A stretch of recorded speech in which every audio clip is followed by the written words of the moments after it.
Perkenalkan, nama saya Muhammad Muhyiddin dari Prodi Manajemen Pendidikan Islam 1B. Izin untuk memaparkan sedikit dari materi filsafat modern, yaitu tentang hakikat filsafat.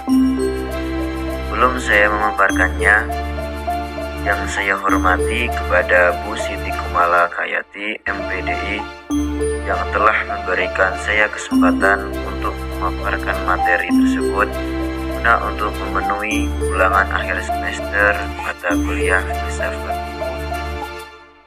Pada kesempatan kali ini, saya akan menjelaskan tentang filsafat berkaitan dengan pengertian, aliran-aliran dalam filsafat, dan tokoh-tokoh beserta pemikirannya.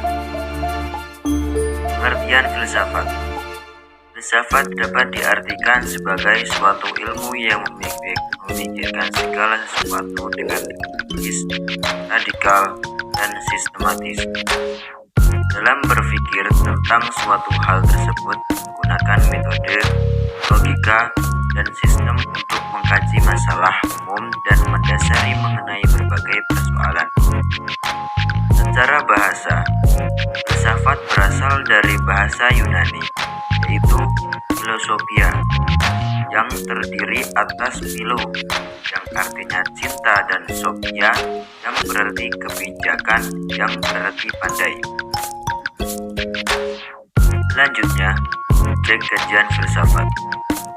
Filsafat ini berpikir atau mengkaji segala sesuatu yang ada dan yang mungkin ada. Untuk objek filsafat tersebut, itu mengkaji dua objek. Pertama yaitu objek material. Objek material yaitu segala hal ataupun benda yang diamati dan dikaji secara mendalam serta bersifat umum. Yang kedua yaitu objek formal. Objek formal yaitu berkaitan dengan sudut pandang di mana benda itu diamati dan dikaji hingga mencapai hakikat yang mendalam. Objek formal ini mengkaji benda yang bersifat spesifik, akan tetapi dikaji secara universal. Untuk kali ini, yaitu saya akan menjelaskan tentang definisi filsafat menurut beberapa ahli. Yang pertama yaitu Plato. Filsafat merupakan pengetahuan tentang segala yang ada. Yang kedua yaitu Aristoteles. Filsafat merupakan penyelidikan tentang sebab dan asal sebuah benda. Yang ketiga yaitu Harun Nasution. Filsafat merupakan tahapan berpikir menurut logika dengan bebas dan sedalam-dalamnya hingga dasar persoalan. Yang keempat yaitu Immanuel Kant. Filsafat adalah ilmu pokok dan pangkal segala pengetahuan yang mencakup di dalamnya, yaitu yang pertama, apakah yang dapat diketahui? Dijawab dengan metafisika dan sebagainya. Yang terakhir yaitu Al-Farabi. Filsafat adalah ilmu pengetahuan tentang alam yang mewujud atau yang disebut paling tinggi dan bertujuan menyelidiki hakikat yang sebenarnya. Sejarah filsafat. Sejarah filsafat adalah salah satu subbidang sentral tradisional dari filsafat yang mungkin dianggap sebagai cabang dari disiplin sejarah daripada filsafat, yang dikenal lebih membahas kepada sejarah ilmu pengetahuan dan bukan cabang ilmu pengetahuan itu sendiri. Sejarah filsafat meneliti para filsuf besar, pengaruh satu filsuf terhadap yang lain. Selain itu juga membahas seluruh periode dalam pengembangan filsafat, seperti zaman kuno, abad pertengahan, era modern, abad ke-19, dan periode abad ke-20 sampai sekarang abad ke-21 ini. Jadi, pembahasannya dalam kajian sejarah filsafat adalah berusaha untuk memahami tokoh-tokoh besar, pengaruhnya terhadap orang lain, dan pentingnya mereka untuk isu-isu abadi dan kontemporer. Oke, untuk berikutnya saya akan menjelaskan yaitu tentang 10 aliran filsafat yang mempengaruhi pola pikir manusia.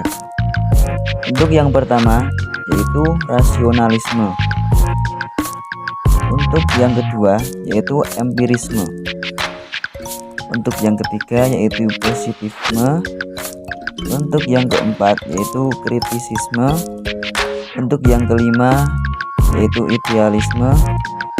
Untuk yang keenam yaitu naturalisme. Untuk yang ketujuh yaitu materialisme. Untuk yang kedelapan yaitu intuisionisme.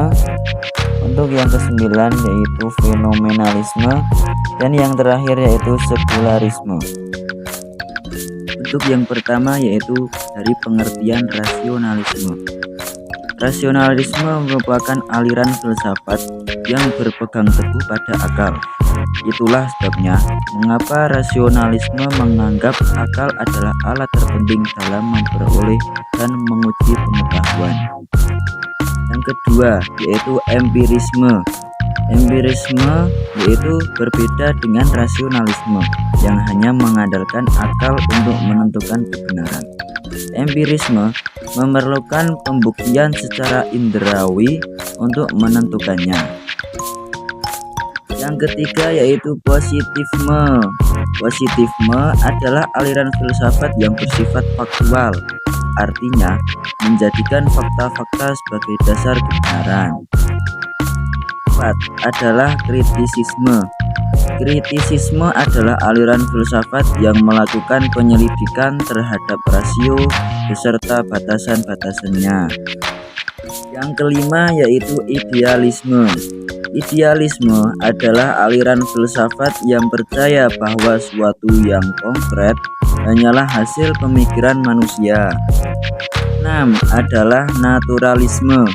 Naturalisme adalah aliran filsafat dari hasil berlakunya hukum alam fisik. Ketujuh yaitu materialisme. Materialisme adalah aliran filsafat yang menghakikatkan materi sebagai segalanya.